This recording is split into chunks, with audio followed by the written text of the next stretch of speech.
America কি আর নিরাপদ? সম্প্রতি বিভিন্ন মিডিয়া এবং গোয়েন্দা রিপোর্টে এমন এক ভয়ঙ্কর তথ্য উঠে এসেছে যা আমেরিকার ঘুম হারাম করে দিয়েছে। দাবি করা হচ্ছে ইরান গোপনে এমন এক মিসাইল প্রযুক্তির পরীক্ষা চালিয়েছে যার পাল্লা হতে পারে প্রায় 10,000 কিলোমিটার। অর্থাৎ ইরান এখন চাইলেই মধ্যপ্রাচ্যে বসে আমেরিকার খাস ভূখণ্ডে আঘাত হানতে সক্ষম।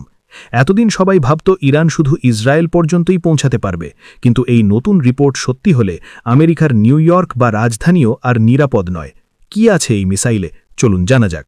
সামরিক বিশ্লেষকদের মতে ইরান যদি এই মিসাইলটি ফায়ার করে তবে এটি কাজাকস্তান এবং রাশিয়ার আকাশ ব্যবহার করে আমেরিকার দিকে যেতে পারে। কিছু রিপোর্টে এমনও দাবি করা হয়েছে যে ইরান এবং রাশিয়ার মধ্যে গোপন বন্ধুত্বের কারণে ইরান রাশিয়ার সাইবেরিয়া অঞ্চলের কাছে এই মিসাইল টেস্ট করে থাকতে পারে। যদি এই তথ্য সত্য হয় তবে এটি আমেরিকার জন্য এক বিশাল বিপদের সংকেত, কারণ সাইবেরিয়া থেকে আমেরিকার আলাস্কার দূরত্ব খুবই কম। অর্থাৎ ইরান রাশিয়ার সাহায্য নিয়ে আমেরিকার পেছনের দরজা দিয়েও হামলা চালাতে পারে। এটি প্রমাণ করে যে ইরান এবং রাশিয়ার সম্পর্ক এখন কতটা গভীর।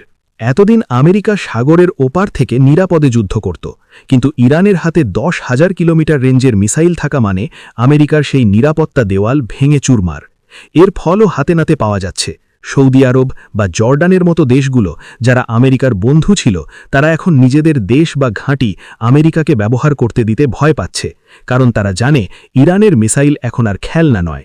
আমেরিকা যদি ইরানে হামলা করে তবে ইরান এখন পাল্টা আমেরিকার মাটিতেই আঘাত হানার ক্ষমতা রাখে। তবে ইরান অফিসিয়ালি এখনও এই 10,000 কিমি রেঞ্জের কথা ঘোষণা করেনি, কিন্তু তাদের স্পেস প্রোগ্রাম এবং রকেট টেকনোলজি দেখে বিজ্ঞানীরা নিশ্চিত যে ইরান এই ক্ষমতার খুব কাছাকাছি পৌঁছে গেছে।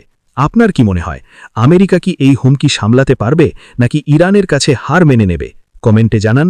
ভিডিওটি ভালো লাগলে লাইক ও সাবস্ক্রাইব করুন।